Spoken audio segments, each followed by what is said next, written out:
pessoal? Bem, pessoal, seguinte, durante as últimas aulas, no nosso conteúdo de normas internacionais de contabilidade, nós vimos como foi que surgiu essa ideia de internacionalizar um conceito contábil e fazer com que vários países seguissem algo bem semelhante na contabilização das suas informações.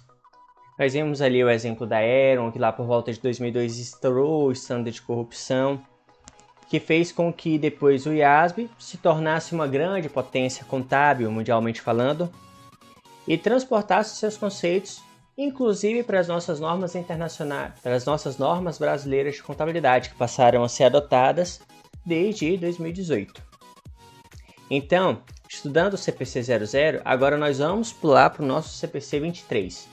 O tema do CPC 23 é políticas contábeis, mudança de estimativa e retificação de erro. Então essa aula, para não ficar um conteúdo muito extenso e muito massivo, eu vou dividir ela em 3 tópicos. Primeiro nós vamos falar sobre os conceitos de cada um, até mesmo a abordagem principal do CPC 23, e depois nós vamos pular na íntegra para as políticas, para as mudanças de estimativa e também para a retificação de erro. Lembrando que esse conteúdo é baseado na unidade 2 da apostila, da página 52 à página 85. Então, todos os conceitos que vão ser abordados aqui, é claro que tem algumas coisas assim um pouco mais atualizadas que eu fiz questão de colocar, de dar uma pesquisada antes, mas sintam-se à vontade a dar uma lida na apostila de vocês, porque o conteúdo lá até um pouquinho mais extenso, e eu aconselho, porque as aulas elas realmente servem como parâmetro para a gente poder matar algumas dúvidas, ver alguns conceitos, mas porém, entretanto, todavia, se realmente quisermos aprender algo, lendo e refletindo sobre aquilo que a gente leu, tentando traçar alguns paralelos com o nosso dia a dia, com a nossa rotina, e assim sucessivamente, que é para aquele conhecimento ficar gravado na mente. Mas vamos pular para a nossa aula. Primeiramente, o primeiro aspecto introdutório sobre o CPC 23. O CPC 23 ele vai definir alguns critérios para a seleção e as mudanças nas políticas contábeis. Um pouquinho mais à frente a gente vai ver sobre o conceito de que é uma política contábil. E ele também vai trazer um tratamento contábil sobre a divulgação, sobre essas mudanças nessas políticas. Então, se eu tenho uma política contábil hoje e amanhã eu resolvo mudar, eu não simplesmente posso mudar aquela política contábil, mas lembrando que quando nós falamos do CPC 00, que era o relatório contábil de propósito geral, e que um dos principais objetivos do relatório contábil de propósito geral é atender às necessidades dos usuários externos da contabilidade, que normalmente não estão presentes nas tomadas de decisões ao gerir um negócio, mas têm interesse nas minhas demonstrações contábeis, ele tem que saber qual é a política contábil que eu adoto na hora de escriturar as minhas informações contábeis, e também se depois eu mudar, ele também tem que saber que eu tive a mudança. E como a gente vai ver um pouco mais à frente, é importante mostrar para ele como houve essa mudança, ajustando as informações para que ele possa fazer a sua comparação da informação contábil, para que ela não perca a comparabilidade que é abordada dentro do CPC 00. E também ele vem falando sobre as mudanças nas estimativas e nas retificações de erro. Então, qual que é o principal objetivo do CPC 23? Perdão, olha eu com o CPC 00 na cabeça. Então, qual que é o principal objetivo do CPC 23? Primeiramente, melhorar a relevância e a confiabilidade das demonstrações contábeis da entidade. Então, novamente fazendo link com o CPC 00. Relevância e confiabilidade. Estudamos no CPC 00, vimos na íntegra o que seria. Então, o CPC 23 ele tem essa característica, que é aumentar a minha confiabilidade nas informações contábeis. Como eu já tinha abordado com vocês em sala de aula, o contador ele não é uma máquina e ele não é obrigado a acertar 100% do tempo, 100% das vezes. Até mesmo porque muitas informações econômicas elas podem chegar com viés de torcido na contabilidade. Então, por mais que o contador tenha um bom conhecimento daquele negócio, ele acaba ficando muito refém das informações que vêm dos outros setores.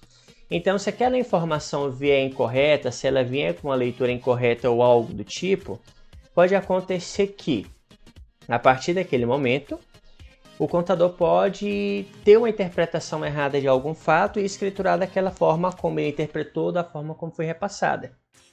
Então isso pode acontecer na vida de um contador, ele está suscetível a esse tipo de coisa, mas a partir do momento que ele detecta que aquela interpretação, que aquele entendimento está errado, ele tem que retroagir no seu conceito e tem que escriturar as informações da forma correta.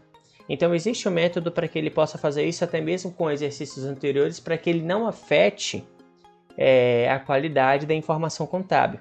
Para que aquela pessoa que vai pegar as informações contábeis, que ela tenha uma certeza maior sobre a relevância da informação contábil e também tenha mais confiabilidade, que ele se sinta mais confiável ao analisar aquela informação, para que ele possa tomar uma boa decisão, uma decisão bem direcionada. E qual que é o segundo objetivo básico do CPC 23?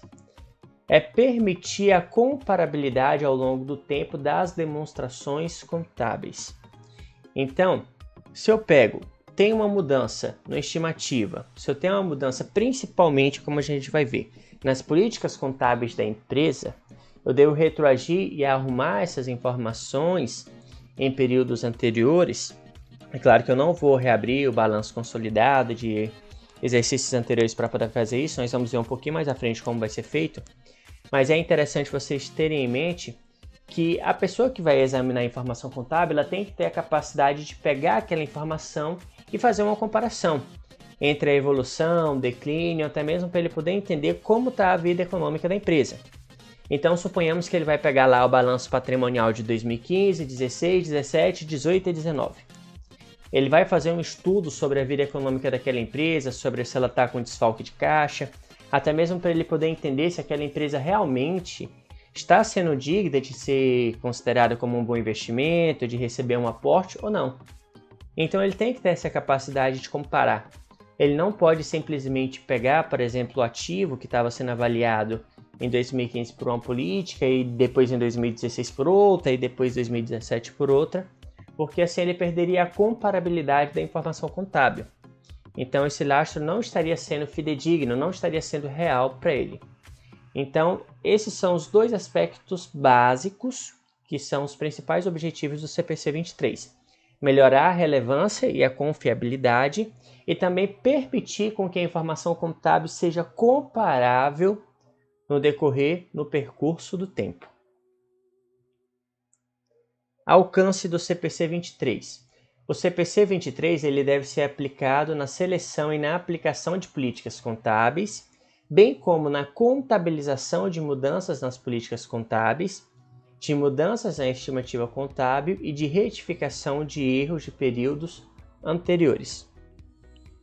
Então, o CPC 23 ele vai destacar como eu tive ali a aplicação de políticas contábeis, de estimativas e até mesmo retificando os erros, de o que eu tenho feito para poder escriturar as minhas informações da forma correta, e se eu reconhecer que em períodos anteriores eu cometi algum equívoco, cometi algum erro, como que eu vou realizar essa correção. Então, tecnicamente, esse é o alcance do CPC 23. E algum aspecto aqui importante sobre o CPC 23 são que os efeitos tributários de retificação de erros de períodos anteriores e de ajustes retrospectivos feitos para a aplicação de alterações nas políticas contábeis são contabilizados e divulgados de acordo com o CPC 32, que é tributo sobre o lucro. Então, se eu tive ali algum equívoco dentro das minhas escriturações contábeis e aquele meu equívoco fez com que eu apurasse o meu lucro errado e, por consequência, fizesse um recolhimento tributário errado, então, na hora de retificar esse erro, eu deveria levar em consideração não só o CPC 23, mas também o CPC 32. Então, esse daqui é o segundo ponto que nós devemos destacar. Agora, vamos pular para as nossas definições. Primeiramente, o que são políticas contábeis?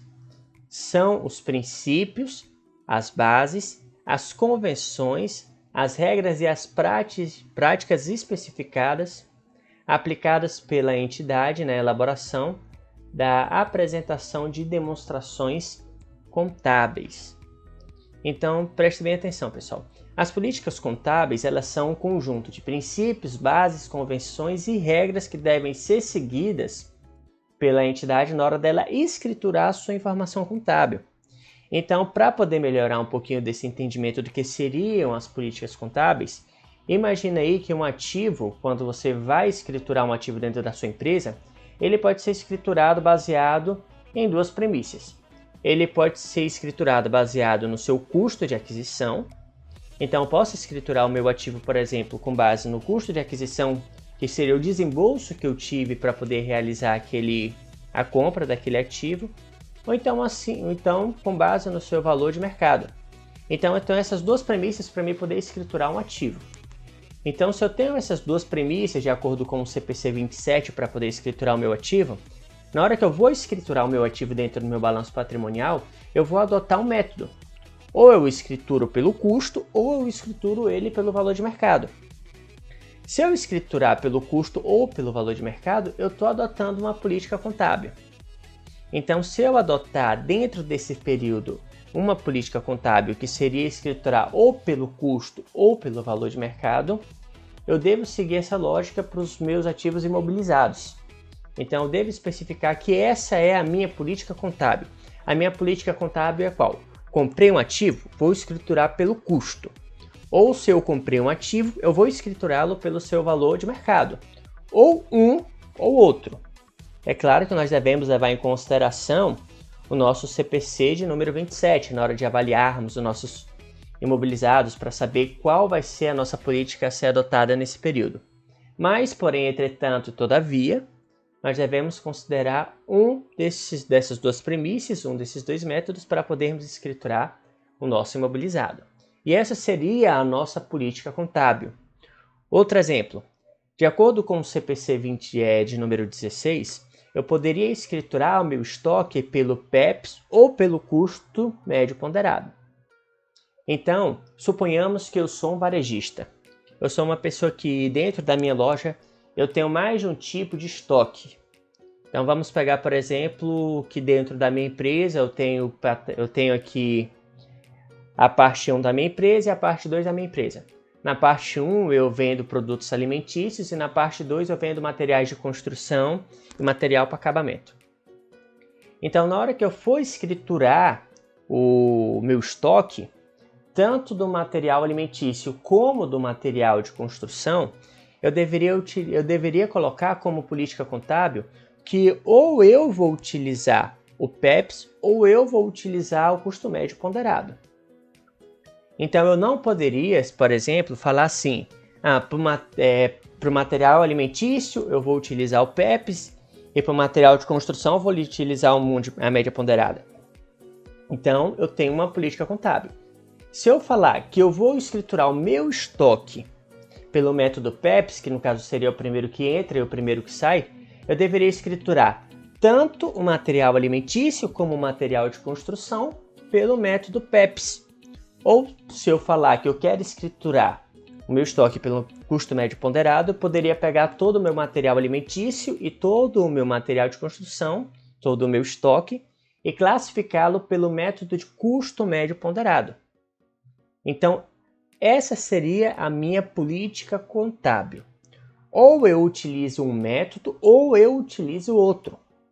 A não ser que dentro do CPC 16 tivesse alguma coisa muito específica, lhe obrigando a utilizar ou um ou outro.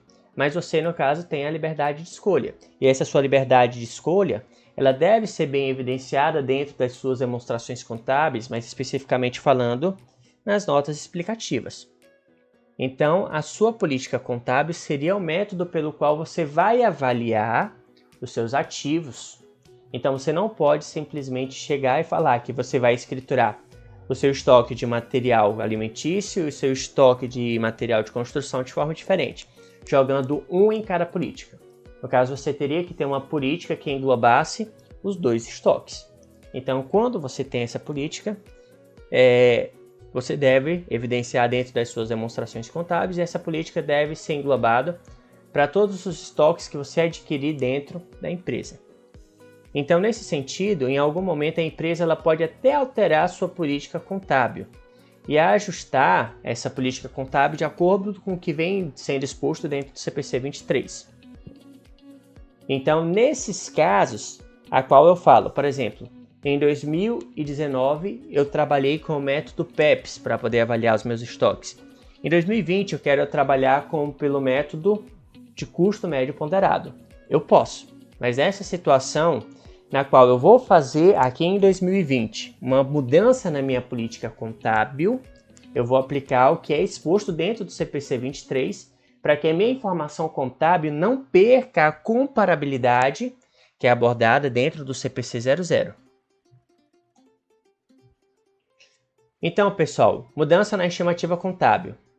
Então, a mudança na estimativa contábil é um ajuste nos saldos contábeis de ativo ou de passivo, ou dos montantes relativos ao consumo periódico de ativo, que decorre da avaliação, gravem bem aqui, da avaliação da situação atual e das obrigações e dos benefícios futuros esperados associados aos ativos e passivos. Então, mudança na estimativa.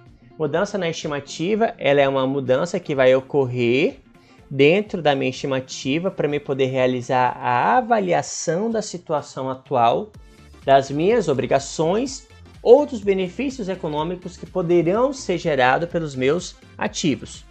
Lembrando que quando eu falo de obrigações, eu estou falando do passivo, e quando eu estou falando de futuros benefícios econômicos, eu já estou falando necessariamente dos meus ativos. Então, por exemplo, suponhamos que você tem dentro da sua fábrica, dentro da sua empresa, maquinário, e esse maquinário ele é avaliado em sua vida útil em 15 anos. Então, levando em consideração todas as manutenções preventivas e assim sucessivamente, você coloca que o seu ativo ele vai perdurar dentro da sua empresa durante o período de 15 anos. Então você monta uma estimativa de depreciação para aquele ativo baseado nesse período de 15 anos. Mas suponhamos que surgiu ali uma nova tecnologia que vai implementar aquele seu parque fabril, ou então surgiu ali uma nova metodologia para você realizar a manutenção do seu ativo, que vai prolongar a vida útil do seu ativo em mais 5 anos. Então, o seu ativo, que tinha uma vida útil de 15 anos, agora ele vai passar a ter uma vida útil de 20 anos. Então, se ele aumentou a sua estimativa de produção, a sua estimativa de vida em 5 anos, logo, a estimativa que você utilizaria para poder realizar a escrituração da sua depreciação já não seria mais as mesmas. Então, nessa situação, a taxa de depreciação ela mudaria com base na estimativa de aumento de vida daquele ativo. Então, utilizando aqui um exemplo bem simples. O seu ativo tinha lá vamos supor que o seu ativo tinha um prazo de vida de 15 anos, aumentou para 20, e baseado nos 20 anos, você depreciava lá aproximadamente R$1.000 por mês. Então, se aumentou para 20 anos, o que vai acontecer com a sua estimativa de depreciação? Ela vai reduzir, o que por consequência também vai impactar positivamente o seu resultado líquido na sua DRE, porque está indo menos despesa com depreciação. Então, primeira coisa, mudança na estimativa contábil. O que é estimativa? É tudo aquilo que eu não sei precisamente o quanto que eu devo estar jogando dentro do meu resultado como uma despesa. Então eu crio ali uma estimativa baseada em valores históricos, em saldos anteriores, para me poder estar fazendo reconhecimento daquele meu desgaste e assim sucessivamente. Então quando você compra, por exemplo, um maquinário, um bem para sua empresa, acreditando que ele vai produzir para você durante um prazo de 15 anos, de 10, 15 anos, muitas vezes pode dar algum problema com aquela sua máquina e a vida útil daquele bem não chegar àquele topo, não chegar àquilo que você esperava. Mas, porém, entretanto, todavia, quando você compra sabendo que você está comprando para que ela fique 15 anos dentro do seu pátio.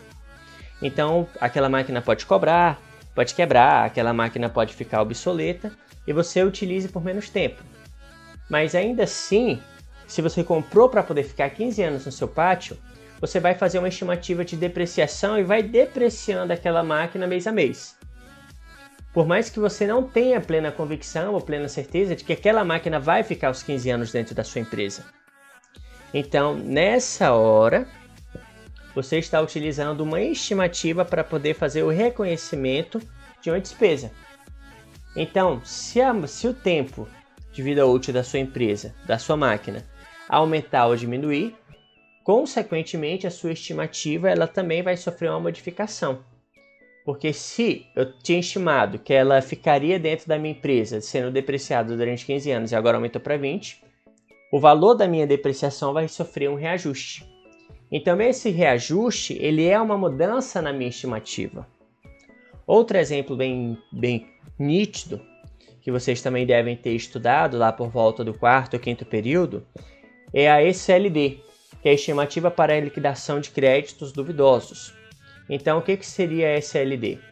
Com base no histórico de inadimplência dos meus clientes durante os últimos 3 anos, eu calculo para o exercício o quanto que provavelmente eu não vou receber. Então, eu pego ali uma estimativa dos últimos 3 anos da minha empresa, calculo o quanto peguei de calote e faço um conhecimento que vai ficar que vai ser provisionado dentro do meu ativo para poder ajustar o valor do meu contas a receber, para mostrar para o usuário externo da contabilidade que se eu vendi 100 mil a prazo, eu tenho uma estimativa de não recebimento daqueles 100 mil num valor X. Então, ano a ano, a minha estimativa ela vai sofrendo alterações. Por quê? Porque baseado nos dados históricos dos últimos 3 anos, o quantitativo de calote que eu vou pegar ano a ano, ele vai mudar. Então, ano passado, eu posso ter levado um número de calote e esse ano, devido à crise, o meu quantitativo de calote ele pode aumentar. Então, eu posso sofrer uma inadimplência em 2020 muito maior do que eu sofri em 2019. Então, quando eu chegasse lá em 2021, que eu fosse calcular qual seria o meu ECLD para 2021, eu levaria em consideração uma base do que eu tive de calote em 2019, 2020, 2018, 2019 e 2020. E baseado nesse histórico dos 3 anos, eu saberia qual seria o percentual de não recebimento que eu teria para 2021. É uma estimativa. E essa estimativa ela muda ano a ano porque eu sempre vou levar em consideração os últimos 3 anos. Então, essa estimativa ela pode ser adotada tanto para o caso de estimativa para créditos de liquidação duvidosos, investimentos financeiros que podem ser não realizados. Eu posso também levar em consideração a minha depreciação, a exaustão e assim sucessivamente. Então, a estimativa ela é presente dentro da contabilidade de forma frequente. Ela sempre vai estar presente lá. Então, dentro das minhas convenções contábeis, dentro das minhas políticas contábeis, eu tenho que realizar a mudança dessa estimativa quando tem uma mudança significativa dentro do meu patrimônio. E essa mudança significativa vai fazer com que eu mude a interpretação de algo, eu mude o valor que deve ser estimado mensalmente para me poder realizar a escrituração de um ganho ou de uma perda, baseado em cima de uma estimativa. Lembrando aqui, no nosso caso, do imobilizado, que pode ser um exemplo, um exemplo bem clássico. E se o tempo de vida útil do meu ativo aumentar ou diminuir, então também tenho que ajustar a estimativa que eu tenho para depreciação. Omissão material ou incorreção material. A omissão ou a informação incorreta, Então, pessoal, o que é a omissão material ou a incorreção material? É a omissão ou a informação incorreta que puder, individual ou coletivamente, influenciar as decisões econômicas que os usuários das demonstrações contábeis tomam com base nessas demonstrações.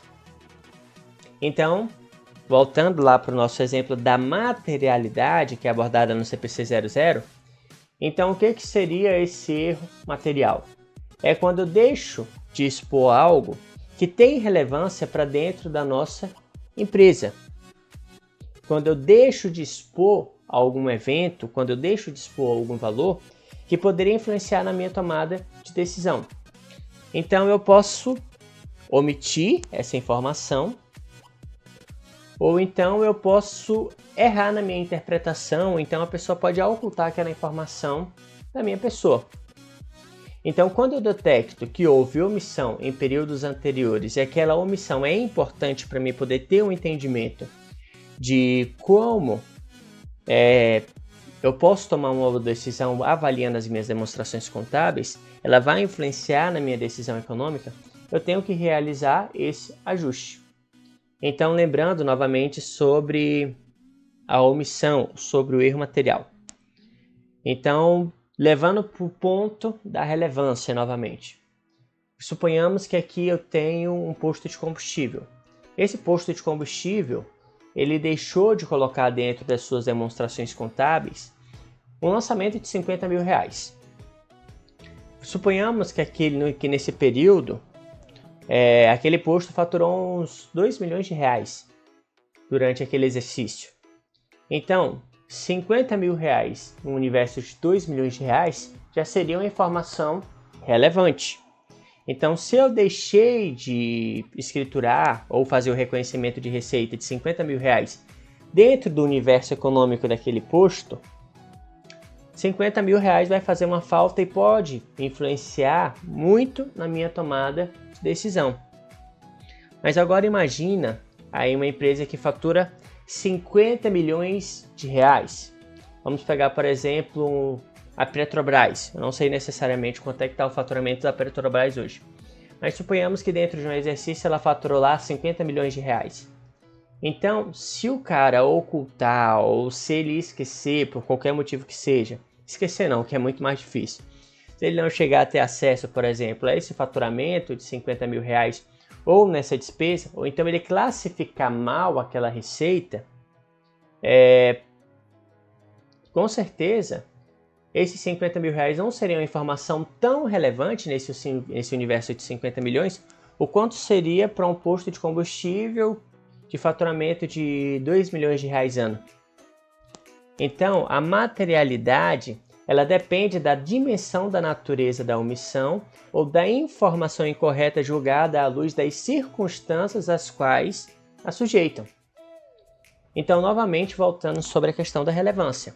50 mil reais para um posto de combustível é muito mais relevante do que 50 mil reais para a Petrobras. Então, nós devemos fazer essa assimetria. Então, quando que o erro é material, quando que não é, quando que ele é relevante, quando ele não é. Erros de períodos anteriores. Então, o que são os erros de períodos anteriores? São omissões e incorreções, ou seja, ou eu omiti ou eu escriturei algo de forma incorreta nas demonstrações contábeis da entidade ou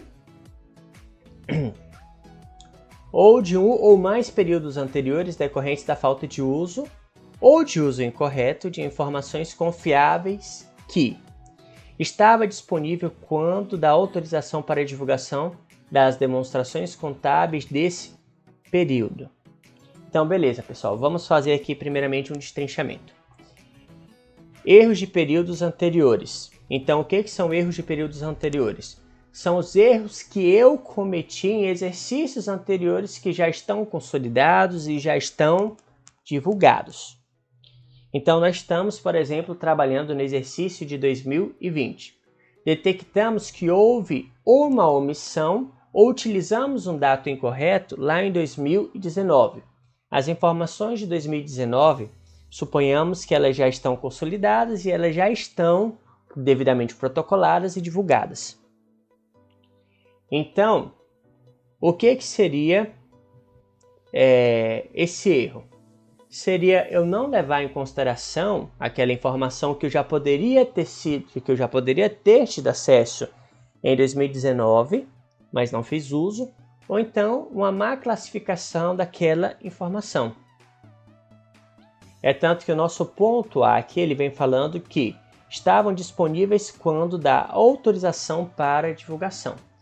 Então, antes de fazer a divulgação da informação contábil de 2019, eu já prestei atenção, eu já poderia ter prestado atenção que aquela informação estava incorreta ou que existia alguma informação que, por descuido ou por má fé, não foi demonstrado dentro das minhas demonstrações contábeis. Então, ela foi feita a sua omissão. Então, ela estava disponível, mas por algum motivo, ou eu classifiquei errado, ou eu não levei em consideração aquela informação e deixei ela de fora das minhas demonstrações contábeis. Seja por má fé da pessoa em não me passar aquela informação, ou seja por um descuido de não analisar novamente as informações. Ponto B. Pudesse ter sido razoavelmente obtida e levada em consideração na elaboração e na apresentação dessas demonstrações contábeis. Então, razoavelmente, eu poderia ter tido acesso àquelas informações e eu poderia ter levado elas em consideração, apresentado elas dentro das minhas demonstrações contábeis. Então, temos aqui os 2 pontos. Do que seria erro em períodos anteriores. Só fazendo novamente uma síntese, porque pode ter ficado um pouquinho confuso, que a garganta ficou seca aqui e acabou dando uma travada.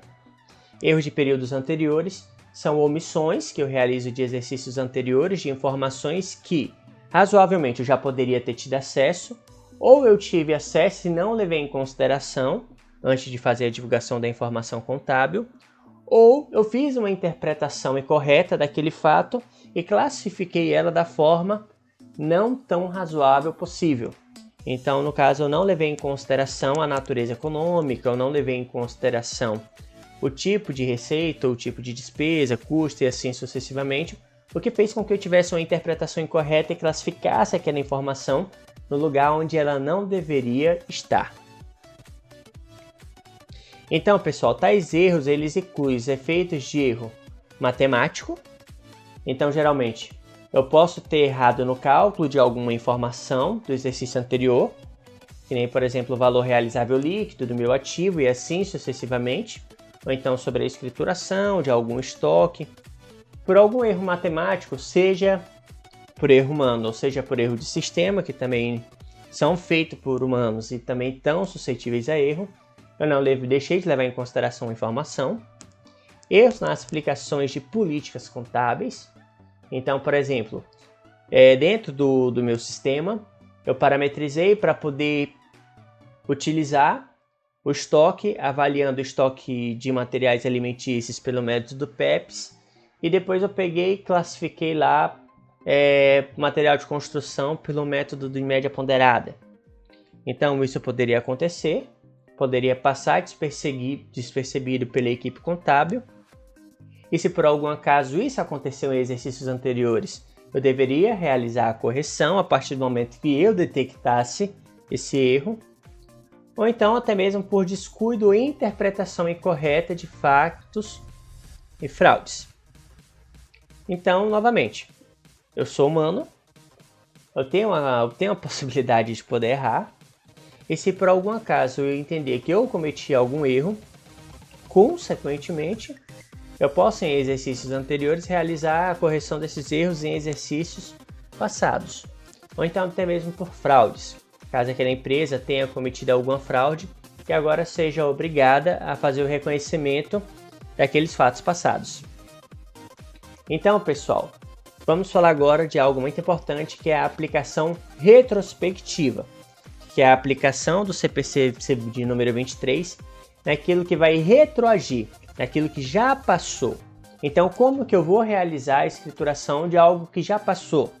Sendo que o meu balanço patrimonial, a minha DRE e os meus demonstrativos contábeis já estão divulgados. A aplicação retrospectiva é a aplicação de nova política contábil a transações, a outros eventos e às condições, como se essa política contábil sempre tivesse sido aplicada. Então, pessoal, lembrem-se aí, por exemplo, do método de avaliação de estoques, que é dado pelo CPC 16. Eu tenho o método PEPS e eu tenho a média ponderada. Suponhamos que eu sempre venho escriturando o meu estoque pela média ponderada. Cheguei em 2020 e falei, não quero mais. A média ponderada não me atende e eu acredito que o PEPs para minha empresa seja mais viável. Então, pessoal, nós devemos pegar essa nova política contábil que nós estamos adotando para poder realizarmos a avaliação do estoque e nós vamos aplicar essa política contábil aos exercícios anteriores como se ela sempre tivesse sido aplicada. Então, eu vou ter que fazer um ajuste dentro do meu balanço patrimonial e expor isso dentro dos saldos iniciais do meu balanço de abertura ou dentro do meu patrimônio líquido, para que a pessoa que vai pegar os meus demonstrativos contábeis, ela tenha a capacidade de realizar a comparatividade da minha informação do ano de 2020, com o ano de 2019, com o ano de 2018, com o ano de 2017 e assim sucessivamente. Então, qual é o período aconselhável que eu devo fazer essa modificação? Então, pelo menos nos meus últimos 5 anos. Então, eu devo retroagir na minha informação contábil e eu tenho que realizar um ajuste dentro das minhas demonstrações contábeis para que ela não perca a sua comparabilidade.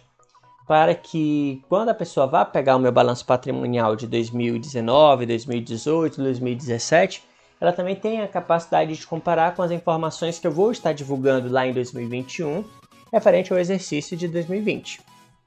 Então, a aplicação retrospectiva ela é aplicada a políticas contábeis. Então, o que é a política contábil? É o método que eu vou utilizar para me poder realizar a avaliação de algum ativo da minha empresa, seja um ativo, seja um passivo. Então, se eu, em 2020, vou utilizar uma nova política contábil para poder avaliar as transações dos meus estoques de janeiro de 2020 a dezembro de 2020, então eu devo aplicar essa mesma metodologia, esse mesmo método de avaliação dos meus estoques para exercícios anteriores, para que minha informação contábil não perca a comparabilidade. Então, pessoal, nós devemos observar que a aplicação retrospectiva das políticas contábeis ela vai se referir a ajustes de transações de eventos passados. Os valores comparativos do ano anterior devem ser reapresentados como se a nova política tivesse sempre sido aplicada. Então, pessoal, quando nós falamos isso, nós devemos levar em consideração que quando nós adotamos uma nova política contábil para podermos avaliar o nosso ativo ou o nosso pativo ou o nosso passivo, nós devemos levar em consideração que é como se essa política contábil que está sendo alterada na presente data, no presente momento, sempre tivesse sido aplicada a exercícios anteriores. Então, utilizando aqui novamente o exemplo, que eu acabei me adiantando, que no caso poderia ser a questão da avaliação dos estoques, que inclusive é abordado dentro do conteúdo programático do próprio CPC 23. Então, eu sempre tive a avaliação dos meus estoques pelo método PEPs, altera para o custo médio ponderado. Então, eu tenho que pegar a minha resolução, o meu demonstrativo contábil dos anos anteriores e realizar o ajuste, como se eu sempre tivesse utilizado um método de custo médio ponderado. Beleza, pessoal?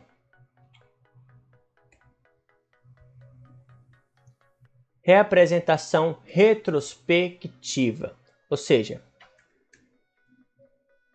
aplicação retrospectiva. Então, eu estou falando do passado. É o que passou e eu vou realizar a aplicação dessa nova política contábil para aquilo que já passou, para aquilo que já foi escriturado. Reapresentação retrospectiva é a correção do reconhecimento, da mensuração e da divulgação de valores de elementos da demonstração contábil, como se um erro de períodos anteriores nunca tivesse ocorrido. Então, se eu cometi ali o erro na escrituração de algo, eu vou fazer o reconhecimento como se aquele erro nunca tivesse ocorrido. mas é claro que isso deve ser abordado em notas explicativas.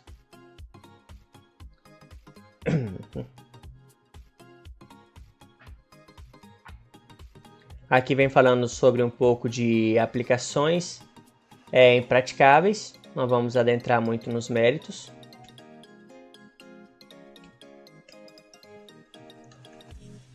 Não, beleza, pessoal, vamos só fazer aqui uma abordagem um pouco mais rápida sobre esse conceito.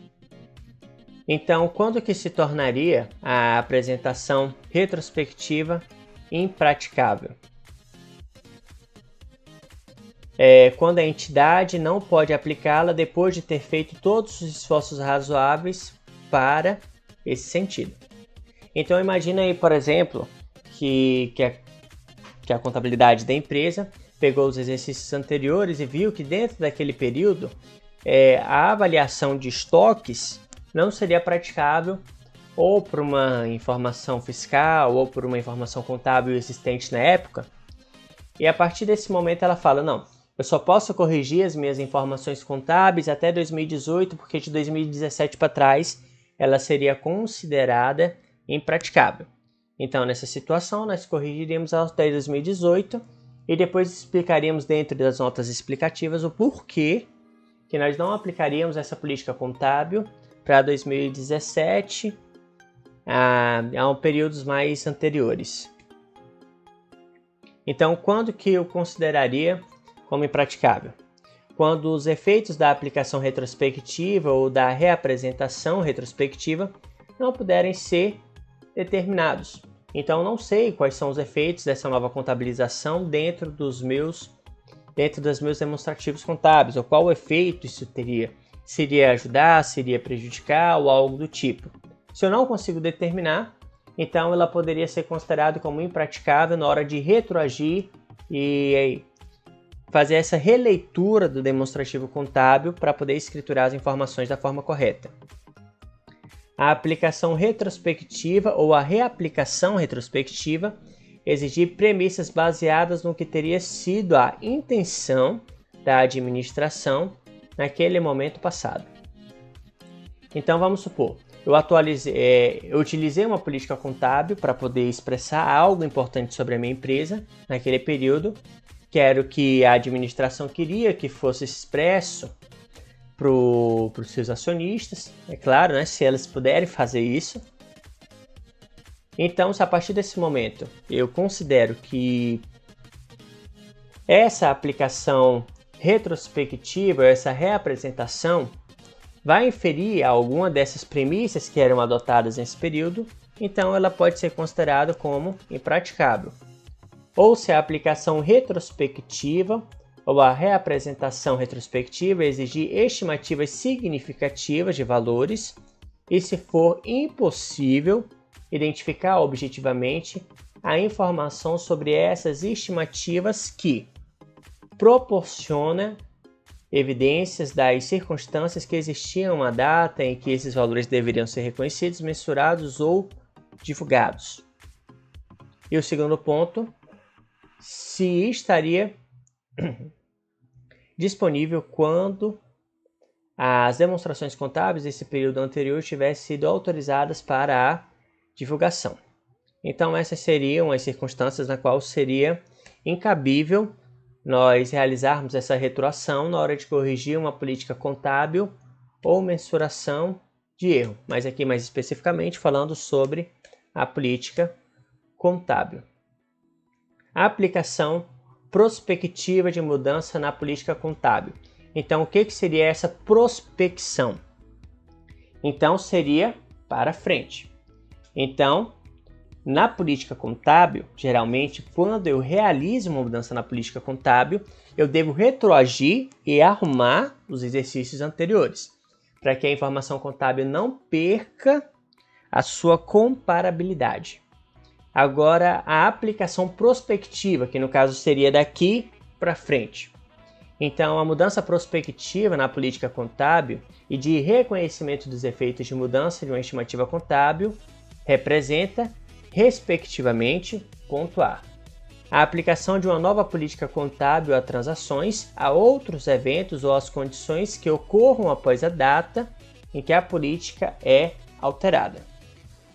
Então, primeiramente, a aplicação da nova política contábil, no caso, para podermos realizar a avaliação dos nossos ativos ou dos nossos passivos, ou então de qualquer outros eventos, seja de receita, despesa e assim sucessivamente, ela tem que estar atrelada às condições que vão fazer com que nós adotemos aquela política contábil.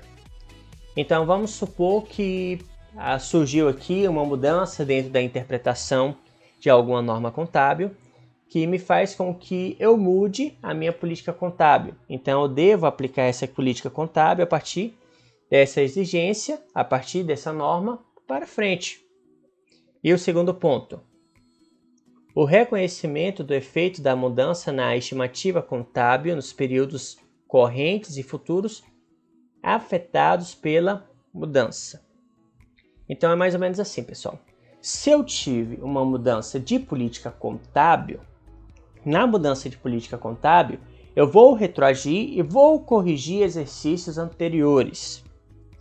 Então, se por exemplo, eu mudei a forma como eu avaliava os meus estoques, se eu mudei a forma como eu avaliava o meu ativo imobilizado, os meus investimentos, então se eu tive essa minha mudança na interpretação, na política como eu avaliaria esses meus ativos no passado, eu devo retroagir e arrumar os exercícios anteriores. Mas agora, se por algum acaso eu simplesmente tive uma mudança de estimativa, então na mudança de estimativa eu não preciso sair arrumando exercícios anteriores. Eu simplesmente explico qual vai ser a minha estimativa para esse exercício e continuo aplicando ele daqui para frente. Mudança política. Eu posso retroagir e arrumar as informações contábeis de exercícios anteriores e continuar aplicando aquela política daqui para frente. E já quando eu simplesmente tive uma mudança de estimativa, levando em consideração, por exemplo, crédito para liquidação, o crédito para liquidação de clientes duvidosos, o ECLD. Na verdade, é a estimativa para crédito de liquidação duvidosa, que sempre vai mudar ano a ano, porque a minha estimativa de calote ela sempre vai mudar. Eu sempre vou correr o risco de sofrer inadimplência caso eu venda a prazo. Então, se no ano de 2019 eu tinha uma estimativa e no ano de 2020 eu passo a ter outra estimativa, então eu vou aplicar de 2020 para cima. Ou então, se por exemplo, no ano de 2020 aconteceu alguma revolução tecnológica que fez com que os meus ativos perdurassem mais, com que a minha fábrica produzisse mais, ou que aumentasse o tempo de vida útil do meu maquinário. Então isso aconteceu em 2020. Em 2020 ele ganhou uma vida útil, que vai perdurar um pouco mais com que o meu ativo fique na minha fábrica. Então eu não preciso aplicar essa estimativa na minha mudança nesse caso, da depreciação, para os exercícios anteriores, desde quando aquele ativo passou a compor o meu patrimônio. Eu simplesmente poderia realizar uma mudança na minha estimativa e fazer os lançamentos contábeis da depreciação com relação em cima dos dados que eu tenho hoje daqui para frente. Então, se houve mudança na política contábil, a política contábil ela retroage.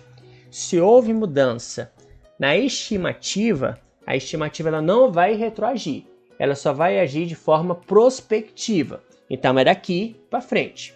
Retroagir, passado. Passado e futuro eu levo em consideração política contábil. Se eu não posso mexer no passado e só posso ajustar daqui para frente, então é daqui para o futuro, é estimativa. Políticas contábeis. Bem, pessoal, como esse vídeo ele já está um pouco extenso, então eu vou dividir esse vídeo aqui em 3 vídeos para que não fique algo muito massivo. Então aproveitem, vão lá, bebam água, tomem um café, tomem um banho, tentem despertar, que eu sei que o conteúdo ele é um pouco complexo, mas isso aqui também é só para poder dar uma interpretação um pouco melhor daquilo que está exposto na apostila. O ideal é que realmente vocês leiam a apostila de vocês. Beleza? Então já a gente volta.